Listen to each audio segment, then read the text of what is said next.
Yeah, so if you remember, last year we made some kind of introduction to shading in cycles. You replayed the recording from last year earlier today. So today I would like to go a lot deeper into this, and I will talk about procedural shading in cycles, right? And first, if somebody in the audience knows about procedural shading and there is something that they would like to see in this presentation, please let me know, make your questions, so maybe I can tweak a bit and adapt my presentation to solve those doubts, okay? And in any way you can ask your questions during the presentation, I will be happy to answer. All right, so let's get started. I'm going to share my screen. Okay. So this one that you see here is the model that we're going to be shading. The shader is not going to be exactly like this. This is the first version I did a long time ago for another presentation, but I have been improving it over time, and I will show you now. And the idea is that procedural shading is a method, a technique that allows us to, and also using a series of nodes and tools that Blender provides, that allows us to control, create a material that will then adapt to any surface. So this is really cool because this model, that by the way, this has been created by Antonio Arroyo. He's one of the students of my Spanish hard surface modeling course. And if you want to search for his works, he's an amazing artist and he's improving a lot. You can search for Bregos in ArtStation, is BREGOS. Okay, so I decided to use this model because it's a clear example of a model, a situation in which procedural texturing and shading are really, really good. And just to give you an idea, this model is made out of some more than 300 objects, more than 300 pieces, and I applied all of the modifiers, including some mirror modifiers. So actually, some of the pieces are mirrored on the other side, and they are applied. So if I actually took every piece out, it would be around 600 objects. Now, it's not difficult to imagine how difficult it would be and how time-consuming and tedious it would be to have to unwrap and go through the texturing in detail of every of these objects separately, right? Or in the same texture, just creating the UVs for all of this amount of data would be crazy, right? So this is a really nice example where procedural texturing and shading can help us. Procedural texturing is based on generating textures that are not adapted specifically to any surface. So they have some limitations. For example, they have to be quite uniform, like a tileable texture, for example. If you want to then put a logo or something on top of it or a sticker on the surface, then you would have to switch to another technique for doing those things, right? Or if you want some more control over how each of the specific pieces look like, you probably would have to also, for those pieces, unwrap them and such. But this would make for a really, really great starting point. So yeah, let's get started. And here you can see I have been preparing the presentation, and here you can see an example of what we are going to create, all right? It's being rendered in cycles. And when I say procedural texturing, and in the announcements that I made and the emails I sent, you probably noticed that I said almost 100% procedural. This is because not all of the textures that we are going to be using are procedural. Procedural means that it's generated automatically and mathematically using algorithms and stuff. We're going to use a lot of procedural textures from Blender, like the noise texture or the Voronoi texture. But there are also some textures that they actually look better if we use images, right? So that we are going to use a few tileable images that and we will learn a trick to be able to project them on any surface and any shape, and they will fit and work nicely, right? So here, let me just show you very quickly the material that we're going to create. So this is it. It may seem very complex, but hopefully during the presentation, you will start to understand what's going on, and you will see that it's probably not that difficult.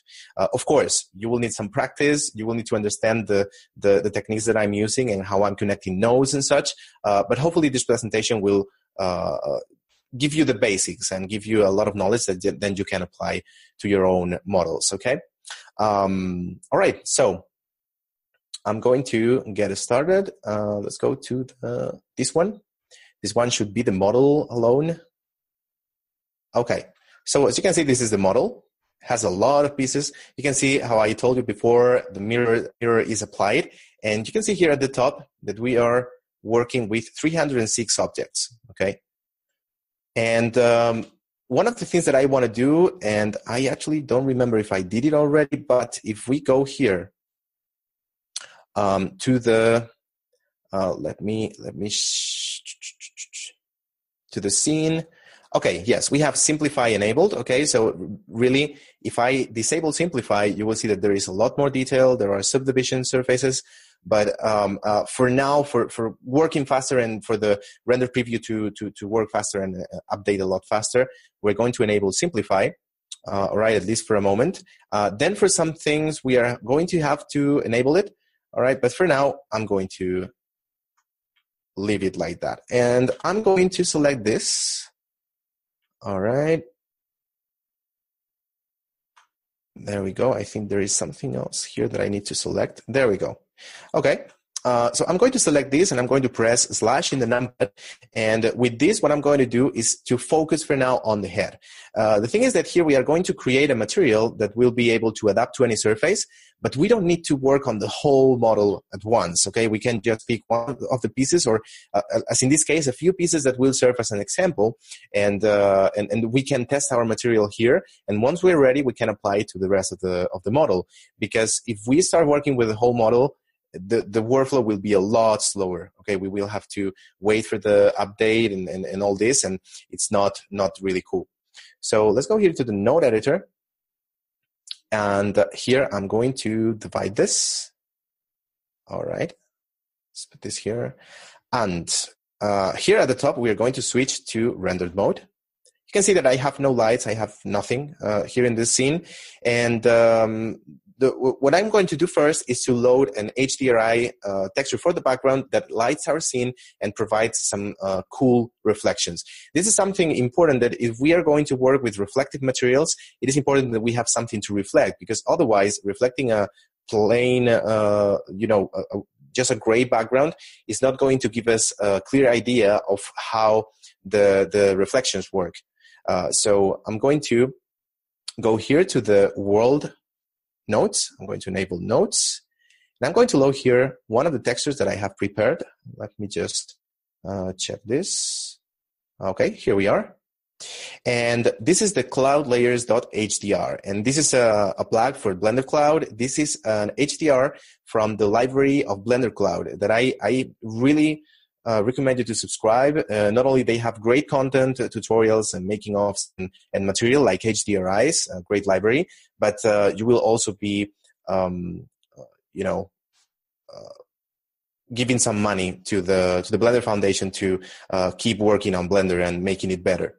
All right, here we have a problem. Is when we load this HDRI, we load it automatically as an image texture. We need it as an environment texture. So Blender knows that we want to use it as an environment, a 360-degree image. So you can see that now I'm going to plug this and I select the image that I just loaded. And we already have our background, and we also have lighting and reflections and everything in the scene. Okay, we don't see the reflections because this is a diffuse material for now, but we're going to see them in a moment. One thing that I really would like to do is to keep the reflections, keep the lighting, and keep all of that. But I don't want to see this background here because one is not really cool. We are seeing a forest here and we have a crazy, amazing robot and technology-based stuff. So I really don't like this, and it's also distracting me, okay? So what I'm going to do is to duplicate this background. I'm going to go here and create a mix shader. All right, plug them like this. And now I'm going to use a great node that I love, which is light path. And with light path, we can connect now the is camera array. And what this will do is that if the camera is seeing these rays of light, this is the background that is going to show. So for the rest of the scene, it's working with this background, but for the camera, we are seeing this one. You can see that we could change the color of the background and such, but I just want something neutral like this. All right, so we are ready to start. And let's go to the objects here. And just probably select one of these objects and create a material, and there we go. Okay, so now I want to also here switch to this, only the head. Okay, something like that. Yep. And I'm going to select all of these objects, and I'm going to, this material that I have applied to this object, the active object, I want to apply it to all of the rest of the objects. So just click here in this little arrow and copy material to others. And now you can see that this material is being applied to all of the head. Right, so first thing we need to do is to create a military camouflage texture, all right, that is going to serve as a base. Now, I would like to show you a couple of different methods, but we are not very good on time, so I will just do it fast and show you one of the methods. If there is time at the end, I can show you a different method, okay? So let's go, because we are going to create it completely procedurally. So let's press Shift-A, let's create a texture, and we're going to use a Voronoi texture. All right, this is Voronoi, and this for now, as you can see, has nothing to do with military camouflage, but I can change this from intensity to cells. This is already looking a bit better, but I really want to make this look a bit more like camouflage, like with more organic shapes, not like these polygonal shapes. So what I can do is to plug in this vector an image.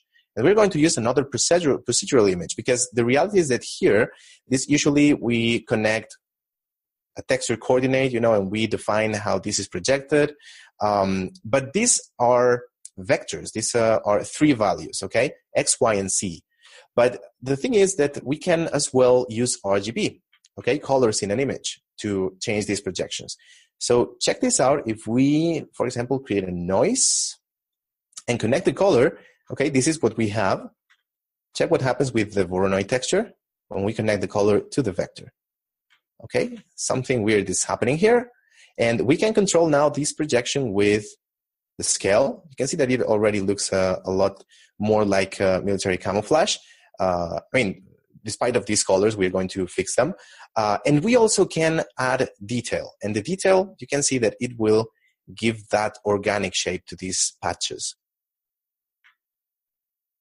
All right, we can control the scale. All right, something like that could probably do. All right, so we're going to use the factor, and over this factor, we are also going to use, let me check, we can change the scale of this, okay? We have some also interesting results. And on top of this, we are going to use a mixed RGB. And with the mixed RGB, we're going to multiply on top of this a color. And this will let me colorize this military camouflage. So this one is going to be the green one. Okay, we can choose a green color, something like this. Okay. Now, usually in this kind of models, we will have different materials that use the same base, but they have different colors, right? There are a lot of ways we could do this. Usually the way I used to do this would be to just focus on this color and generate the full material. And once I'm done with the material, I would duplicate it and change its color and apply it to some of the objects to give it some kind of accent, right? Because I want some of these parts to be shaded in brown color.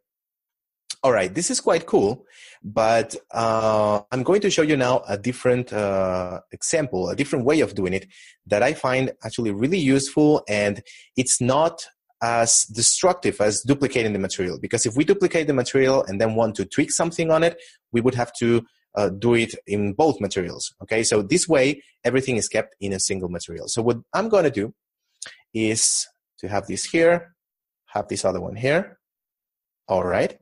And this one, I'm going to make it, for example, a bit brownish, something like that, okay? So we will have these two combined. All right. Now, these ones, I'm going to also pass them through a mix node, mix RGB. And what I want to do is that some objects show this one and others show this one, all right? The rest of the material will keep being the same, only these nodes will be selected differently depending on the object that we apply this material to. So I'm going to come here, input, object info, and I'm going to use the object index for controlling this. So if I get the object index here, I can now control just with one option in the object options, in the object properties, we can control which one of these materials this is going to show. Now, we have an advantage here, and is that we only will have 2 colors. And if we had more, we would have to use here mathematic nodes to control the value that this input here gives us, right? By default, this is 0 to 1, right? So if the pass is 0, it's going to take this color here. If it's 1, it's going to take this one here. If we wanted more, we would have to use math nodes to control the amount, right? But these are the values by default, from 0 to 1, which means that if I go here to the object options and, for example, select some of these objects, let's, for example, select this one. Okay, and here you can see the pass index. If we change it to 1, now this object is brown. Now this one here, okay, it's brown. And you can see that keeping the same material exactly, we are changing how it looks like. All right, so some other objects here. For example, I don't know, maybe this one, and maybe, okay, maybe this one here. All right. No, this is too big. So this one here.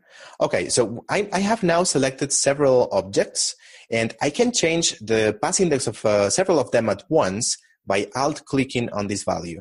Okay, so here in the pass index, I alt-click, and you can see how all of them have changed. All right.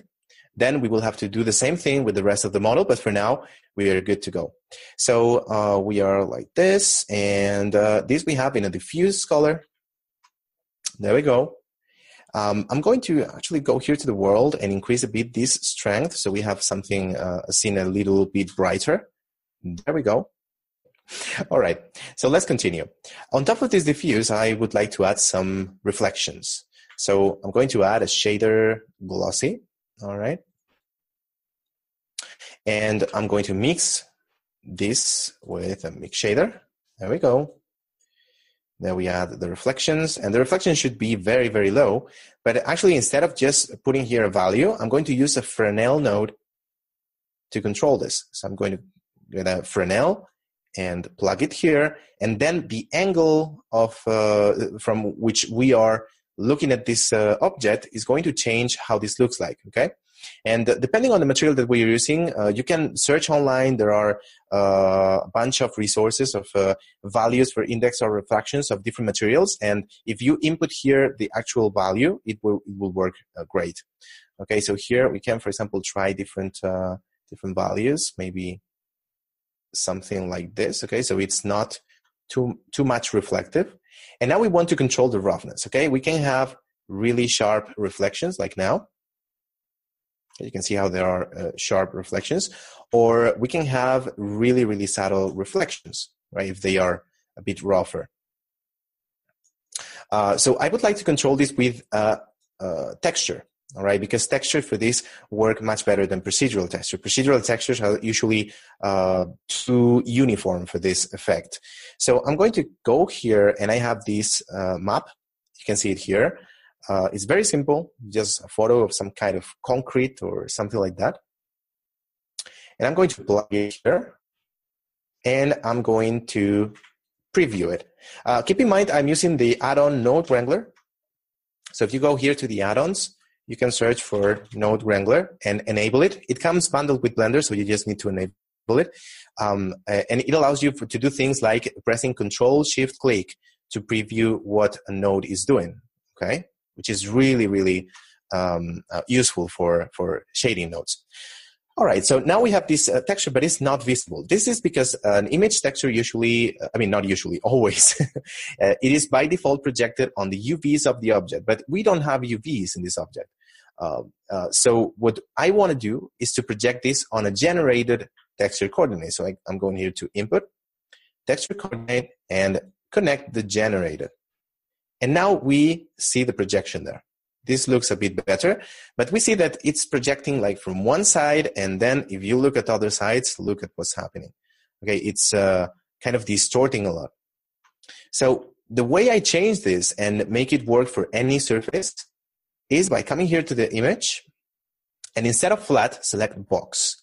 And now instead of projecting it in a flat projection from one side, it's going to project sideways from the front to the back and from the top to the bottom. All right. And in the places where these projections meet, we will have some seams. So I can just increase this blend value, and this will smooth those seams out, and it will look very good without having to make UVs for using this texture. So now this texture, now that we have it, we can come here and connect it to the glossiness. And let's see the effect that this will have in the glossiness. So let's go here in the roughness, sorry. This is the effect, okay? We can see that there is some variation in the surface, but this is really not the effect that I want. So I'm going to modulate this with a color ramp. And this is what I have, and let's control it, okay? So the darker it is, the more reflective it will be. The whiter it is, the more diffuse it will be, okay? So I would like to give it some cool contrast. All right, and let's check how this looks like. You can see now that there is a lot of contrast. There are some parts that are really reflective and others that are almost diffuse. And that is actually what I want, to get that contrast. But now I don't want it to be so reflective, and I also don't want it to be so rough.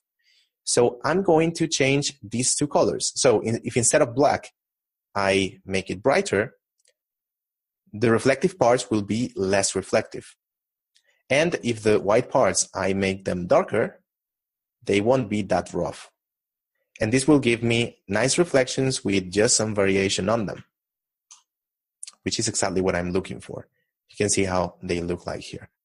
All right, one thing that I would like to do now before we continue is to disable Simplify, because now we are going to need all of the detail of this surface. Okay, that's perfect. There we go. So we already have our basic material. We have the military camouflage, we have different colors, we have reflections on top. That's cool. Now I would like to add some dirt, chips, and stuff like that, right? Also, another quick thing that I would like to do is to come to this visor and just make it like some kind of sunglasses. So let's delete this material from the glasses. Let's go to this one. Let's call it visor. And we're going to do a very, very basic shader, mixing diffuse and a glossy. We're going to add a mix shader. There we go. And again, I'm going to modulate this mix with a Fresnel. And the diffuse is going to be black, or almost black if you want. And just make the reflections shinier. Let's just add a little bit of roughness. So this now works as if he had some kind of sunglasses, okay? And this looks a lot better.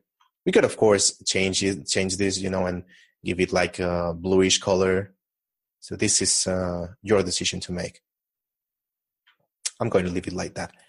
All right. So let's continue now with this material.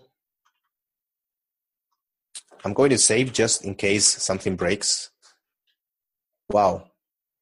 World Blender Meetup Day 2018 already. Let's go to presentation 02. That's okay. And let's go further. And before we continue, I would like to organize this a bit, okay, because we are starting to have a bunch of notes. And I would like to have quick access to all of these and have it visually organized. So I'm going to select, for example, these ones. I press Ctrl-J and add a frame. And this frame will be called here on the label. I'm pressing N to show this panel. I'm going to use here roughness. There we go. Okay. This here will be the base shader. So Ctrl-J. I'm going here and base shader. All right. And now here, I'm going to make another frame, and this frame will be military camo. All right. That's cool. Okay, now we are going to add some chips to the surface. And there is some tricky parts into this, but I think we are going to be fine. So what I need is that when there are chips on this surface, it's like this will be paint, and under this paint there is another material, a metal, okay? And I'm going to use a metal for this, and I'm going to use chrome. So I'm going to create a chrome material very quickly. All right, it's very basic, but it will work just fine. And I'm going to mix a diffuse with a glossy shader. There's one trick if we have Node Wrangler enabled, which is that we can press Control-0 in the numpad to create a mix node, mix shader right away. And what I want to do with this is that the reflections will be super clean and the color will be black, right? Remember that metals, usually the base color is black or very dark, and the actual colors is provided by the reflections. And we're going to control this with a Fresnel once again. But this time, before the presentation, I checked the value, and I know that the IOR for chromium, is 2.97. All right? And so with this, we would have a pretty accurate chromium material, even if it's very simple. But for this example, it will do. So I can come here and go with this with Control-J, and this will be chromium, for example. There we go. And this we are going to leave here. All right. So now we have two materials. We have chrome for one side, we have the paint for other, and I want to just take chips away from this paint to reveal the chrome under it, right, below. So I'm going to use a mix shader, of course. You can see that we are basically just nesting mix shaders inside mix shaders to create more complex effects. And now I need to create some kind of texture that allows me to show the chips, right? So I'm going to start with the noise texture. There we go. I'm going to change the scale, something smaller. There we go. And I'm going to use a color ramp. Of course, I love color ramp. There we go. Okay, so basically what I'm trying to achieve here is that the dark areas is where the chromium will be revealed, and the white areas is where we will see the paint. All right, and I want to do something like this. Something like this could be okay. All right, I need that there is some little transition there, okay? You can see that there is a black area, but then after the black, there is a transition until the white. It doesn't jump from black to white. Now, this will be one of the versions of this. I will explain in a moment why I'm doing this. So this will be one of the versions, but then we will have another version that will pass through a converter math, okay? And we will have this pass through a greater than, all right? And you can see that this takes away that transition. This basically, the value that we have here, if the value is lower, it will be shown in black. If it's higher, it will be shown in white. And this is exactly what we want, because the paint of a material doesn't just half go away. It goes away or it doesn't.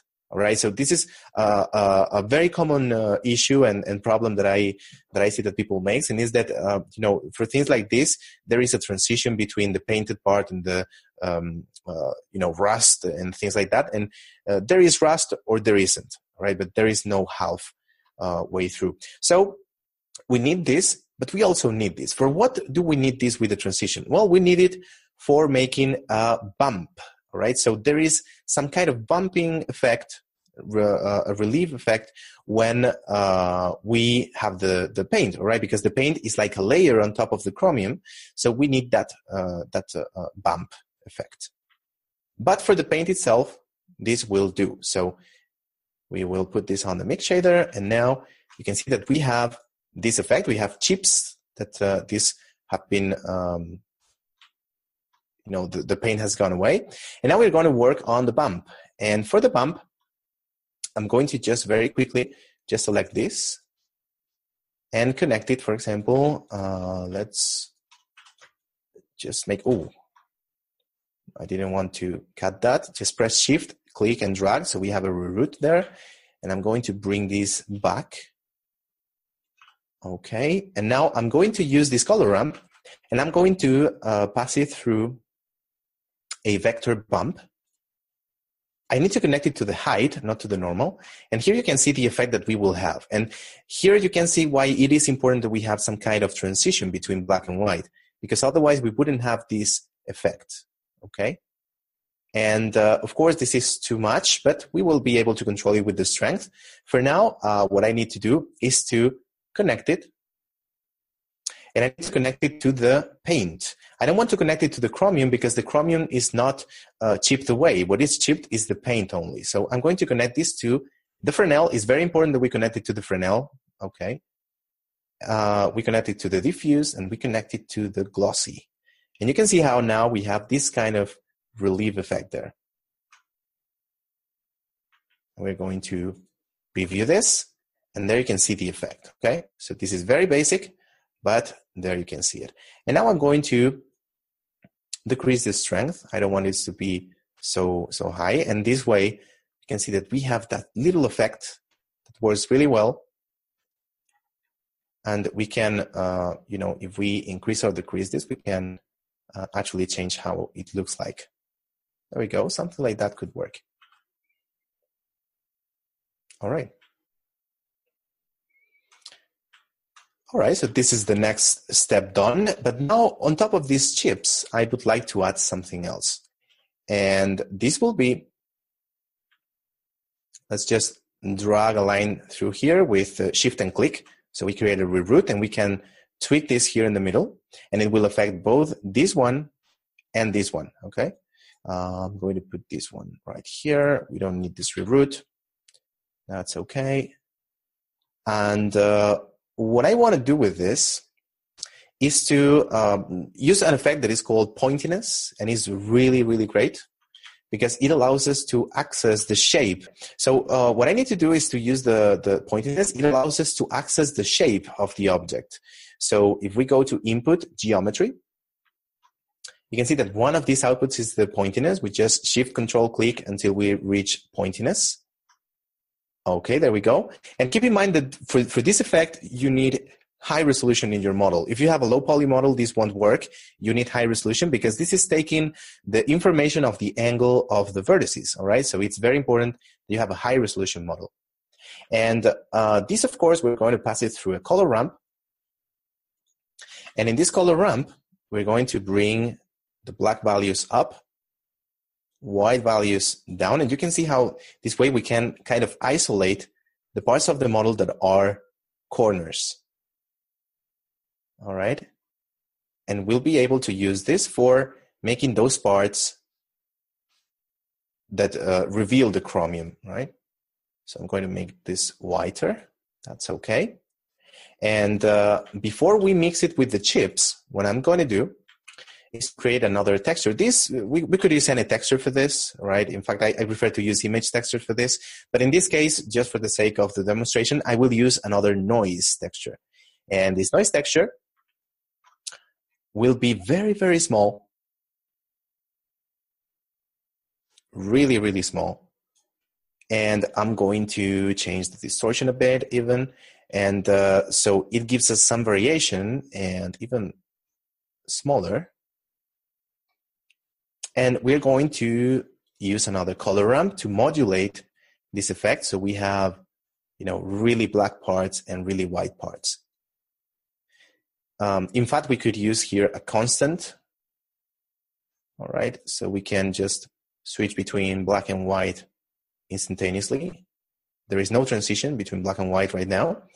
And what I do now with this is mix both of these colors with the color mix RGB.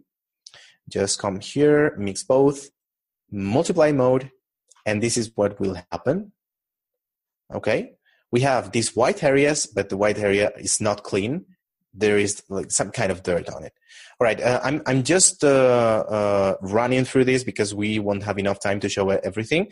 But this will need a lot more work, of course, but you get the idea, right? Okay, now we can modulate this a bit more in order to make this more interesting. Okay, maybe something like that would be okay. All right. So as you can see, this automatically gives us those parts of the model that are corners that are exposed, that usually are the parts of the model that touch with other surfaces. So they usually are broken, they are worn out, right? And we have to now mix this with the chips that we did before. So we are going to do this. And we just come here and pass this through this. And we're going to pre-visualize what we have here. There you see the bump effect that we have. All right, very subtle, but it's there. But I think there is something wrong with this. Okay, yeah, of course. This is all white where the paint should be and black where the chromium should be, but this is the other way around. Okay, so we have to invert this, of course. I forgot about this step. Okay, so I'm going to just come here and invert with a color invert, and there we go. Okay, so now we have this on black, the parts that we want the chromium to be revealed in, but we are still having the chips in those places. So right now this should work properly. There we have the chips, there we have these parts too. Okay.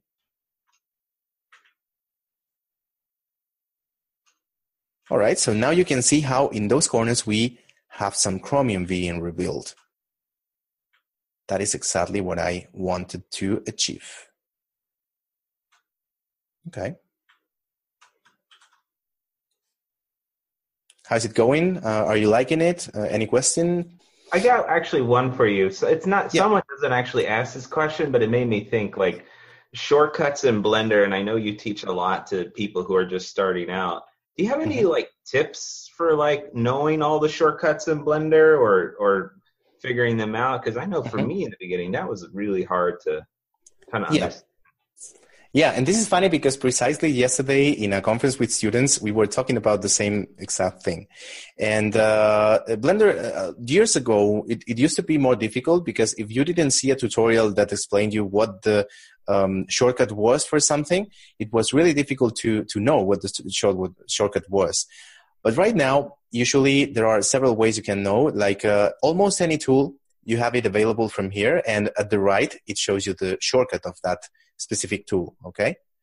Then there is also the space bar. So if you press the space bar and look for any tool, like, of course, now we are in object mode, so I cannot extrude, for example. But you can see how in this list at the right, it shows you the shortcut. So if you look for, I don't know,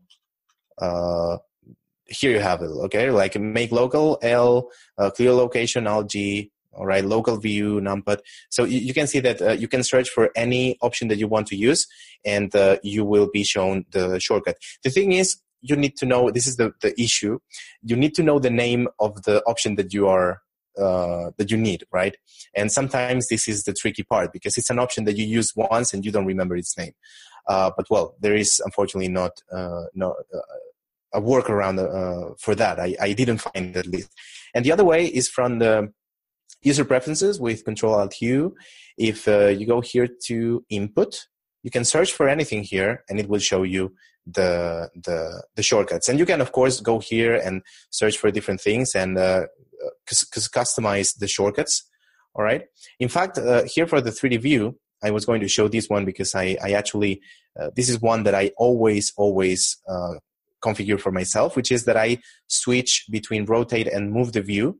I use shift middle mouse button to rotate and middle mouse to pan instead of the other way around, which is the default way for Blender. I find this one easier because, well, I pan more often than I rotate.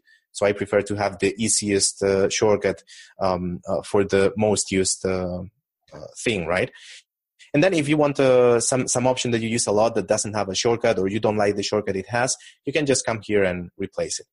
So I hope that helps. Yeah, we've actually got a couple more questions. Okay, right. Cersei from IRC says, can you ask Oliver if his material video from now will be uploaded later to YouTube on this channel? And I guess maybe in general, will you expand on this? So I know I know this is being recorded straight to YouTube Live, right? You want to follow up a little bit more about this video and what you're doing? Yeah, well, this is a presentation I've done a couple of times already, but I have done it in Spanish because lately, you probably have noticed that I have not been publishing a lot of material, and is that this is a shameless plug, by the way, because this is something I forgot to mention about before, but on April 7th, the second edition of my book that I should have around here, Learning Blender, will be released, the second edition, which is updated for the latest versions of Blender, and I added some new content and such. So I've been working on that, and I've also been working a lot on really big courses in Spanish. And I'm planning on translating them to English soon, along this year. I don't know when, I don't have specific dates, but I have been working a lot and teaching about hard surface modeling and cycles, rendering with cycles, right? Like what I'm doing here, I'm actually right now teaching for an online school in Spain, which is a full course that lasts for, I don't know, 3 or 4 months, with a couple of hours of material each week. And all of this stuff is really explained in a lot of detail, right? So I hope that I have time to soon be able to publish all this material in English. And yeah, so stay tuned. You can subscribe to my website, blentus.com. You can subscribe by email. And it is possible that sometime, if you like this and I get good feedback about this presentation, I would be happy to make a presentation outside of any event that I can dedicate to it, like a couple or 3 hours to it, so I can showcase much more stuff and not have to be running through it, right? So yeah, feel free to subscribe, and I'll keep you posted. Cool. We have one more question from the dais. Wait, metals don't have Fresnel, right? Since they're always shiny unless dirty or rough? Question mark. Sorry. Can you repeat the question? Sure. So I think he's asking about metals not having Fresnel, unless they're dirty or not. So what do you know about Fresnel? Okay. Yeah, so Fresnel, as far as I know, every single material in the world has Fresnel to some extent. What makes the Fresnel apparent or less apparent is usually roughness, right? The more rough an object is, the less Fresnel it will have. But every single material has Fresnel, even materials. Metals, on the other hand, right now I'm not going through all of that detail, okay? Because I would have to enter in a class about PBR and all this sort of thing to explain how metals and non-metals work. But metals do have Fresnel. And actually, they also have some effect that tints the reflections depending on the angle. So this is as far as I know. I might be wrong, and if you have some article or something that explains this a little better and proves me wrong, I really would like to know, because as far as I know, every single material has a Fresnel effect. In this case, by the way, in case somebody's wondering, you may have noticed that I'm using only white reflections. I have not been tinting the reflections. If you see these glossy materials, these glossy shaders, they are both white. And I've done this because, for one side, this is chromium, so maybe it has a little yellowish tone to it, but I'm not totally sure, so I can leave it like that. But metals can tint reflections. Non-metals cannot. And what we have here is paint. And paint is not metallic. All right. So this is why instead of being brown or having the reflections of the color of the military camouflage, we could do that. Okay. If I just plug this in here. Oh, sorry. I was tinting before the wrong one. So we would control these reflections, and right now they have been. They looks like they have gone away, right? Because we have a high roughness here. But this would not be the case because paint, unless it is a metallic paint, is usually not metallic, right? It's just some kind of, I don't know how to explain what paint is, but it's more like plastic, right? So this is why it would have white reflections. I was changing here the color of the wrong one. This would be for the chromium. all right, or it might be bluish. I'm really not sure right now about the tone of the glossiness of chrome. But yeah, I hope that answers the question. Actually, and I think in a way you were just about to get there. He was asking, like, what about something like a mirror that doesn't need Fresnel? I guess a mirror would. Okay. Okay, a mirror, I don't know exactly right now how a mirror is done, but I think for the reflection, it actually has, behind the glass, it has some kind of metallic paint that is a very thin layer of metal. But I was going to show a graphic. I don't have it here, unfortunately, or I cannot find it. But it is a case that shows the curve of the Fresnel for different materials, and it compares, for example, rubber with chrome. For example, chromium, for example, is the most reflective material in the world, I think, if I'm not confused right now. And check this out. Okay, this is the index of refraction of chromium. So you can see that the areas that would be white are super reflective, while the ones that are grayish are less reflective. I think the reflectivity of chromium is about 90-something%, but towards the edges is close to 100%. So this is a Fresnel effect. This is as far as I know and as far as I've researched on the subject. But if you know something that I'm wrong about, I'm glad to learn more about it. Okay, so I'm good on time. Can I keep going for a little more? Yeah, you got about 5 or 6 minutes. Go for it. All right, perfect. Okay, so this is still, we have the chips. We have some little wear out here and stuff, but I would like it to be a little dirtier, right? So one thing that I will do is to add a little bit of scratches, but these scratches I will not even apply.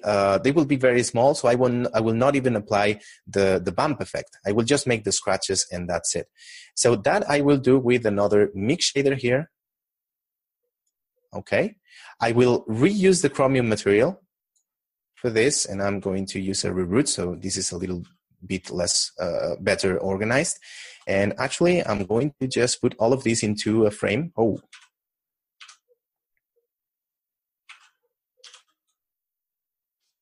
And this will be chips. All right. Okay, so now we have this other one, and now I will use a texture for this. So I'm going to load. Yeah, so I have this one that is scratches. Here you can see the map that I'm going to use. Okay, just a normal photo. Okay, these images, you can also create them. I usually use Krita to create some custom scratches and stuff for adding to surfaces. So I'm going to use this as the factor.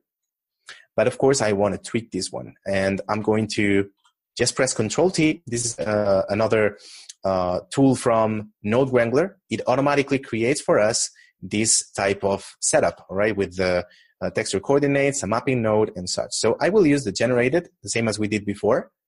And I'm going to use the box one. You can see that the projection is very, very good.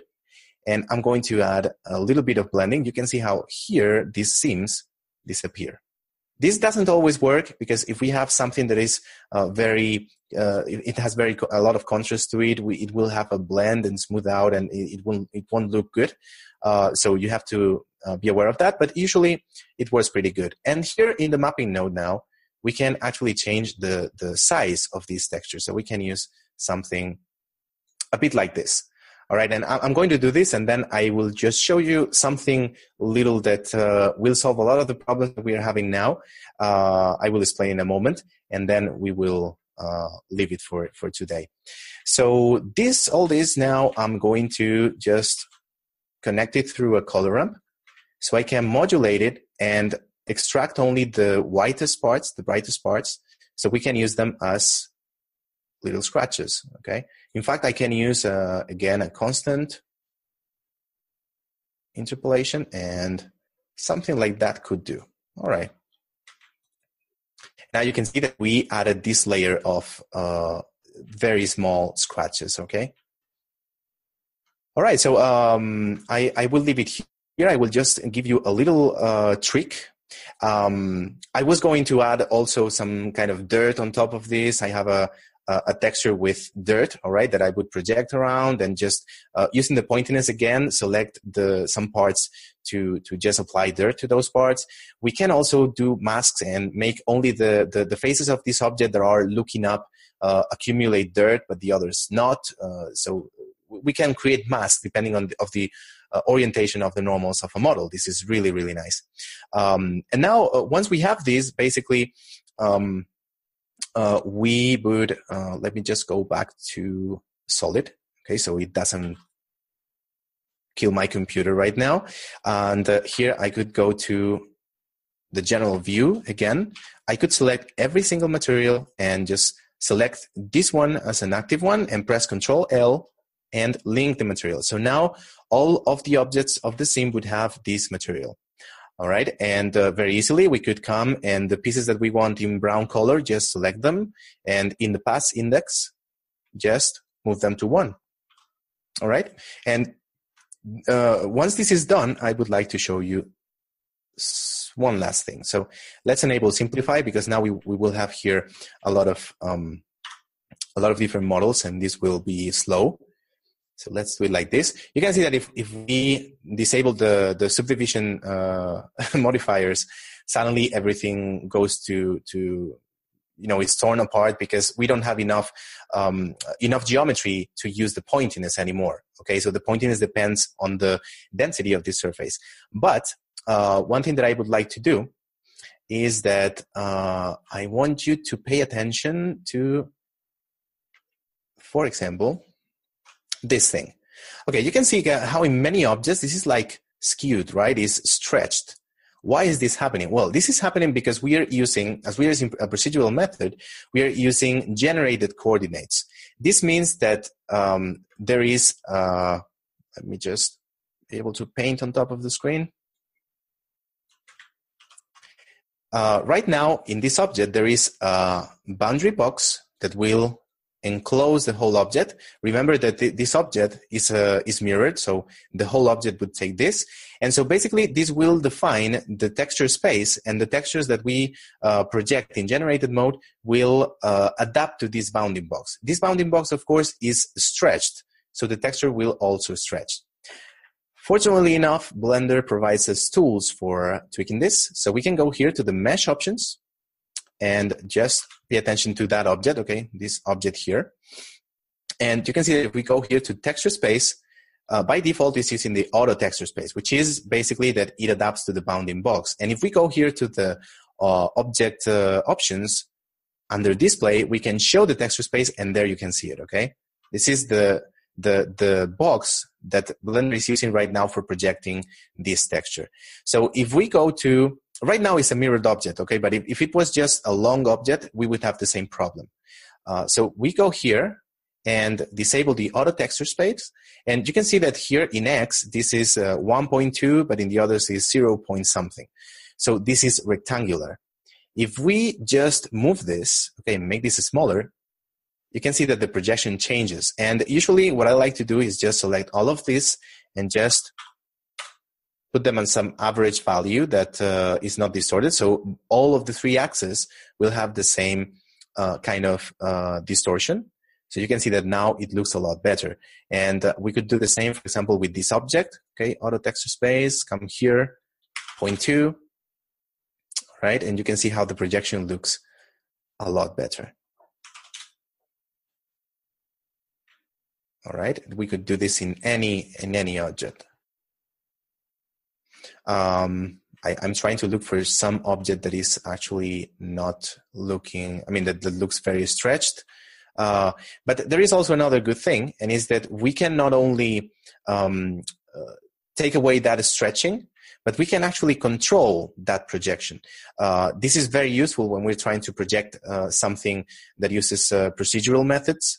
Because usually when we use a texture that is adapted to UVs, we cannot move it or scale it because it will miss the UVs. But in this case, we are not using UVs at all. So we can just change and move around or scale the texture space to change how this projection is done.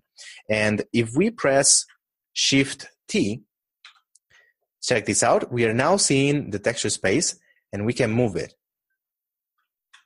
Okay, you can see in the preview on top how I'm moving the projection. Okay, so we can actually just move it like Shift T, and we can press Y, for example, to move it on the Y axis, and we are changing how this projection looks like. So we can pick a place that we like the projection that we get. And if we press Shift T and now S, I can actually also scale this to make it bigger or smaller. All right.